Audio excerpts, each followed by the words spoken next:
अस्सलाम वालेकुम। मैं हूँ आपकी होस्ट आयशा, आपके चैनल फूड एंड डेकोरेशन में। आज मैं आपके साथ जो रेमेडी शेयर करने लगी हूँ बहुत करामत है, आपको बहुत इससे फ़ायदा होगा।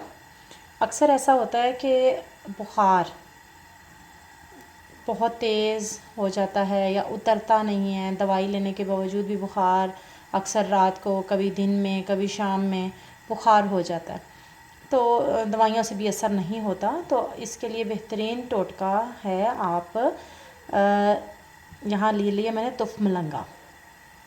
आपको पता है गर्मियों में ये बहुत ज़्यादा इस्तेमाल होता है, शरबत वगैरह बनाने के लिए इस्तेमाल होता है, और बहुत सारी चीज़ें होती हैं जिसके अंदर हम इसका इस्तेमाल करके तो जिस्म को ठंडा रखने के लिए इस्तेमाल करते हैं इसको।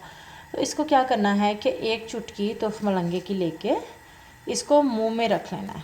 मुंह में रख के फ़ौरन ऊपर से नीम गर्म पानी पीना है। 1 घूंट पी लें, 2 घूंट पी लें। कि कहने का मतलब ये है कि इसको आप फूलना नहीं चाहिए, ये आपके मैदे के अंदर जाके स्टमक के अंदर इसको फूलना चाहिए। फ़ौरन चुटकी मुंह में डालें और ऊपर फ़ौरन पानी पी लें। आपका पुराने से पुराना कोई बुखार है जो कि उतर नहीं रहा है, आपको जिस्म में हर वक्त दर्द रहता है या उसकी वजह से थकावट महसूस होती है, आप ये टोटका आजमाएं, आपको इससे बहुत फ़ायदा होगा। बस इस चीज़ का ध्यान रखना है कि जो ये तुफ़ मलंगा है इसके ये अंदर जाके फूलना चाहिए, आपके स्टमक के अंदर।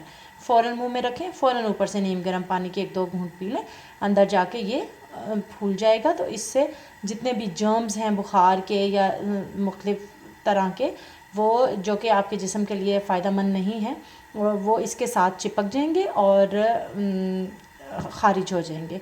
तो आप मेरी इस रेमेडी को ज़रूर यूज़ कीजिएगा और मुझे फ़ीडबैक ज़रूर दीजिएगा। अपनी नेक्स्ट वीडियो के साथ दोबारा हाज़िर होंगी। अल्लाह हाफ़िज़।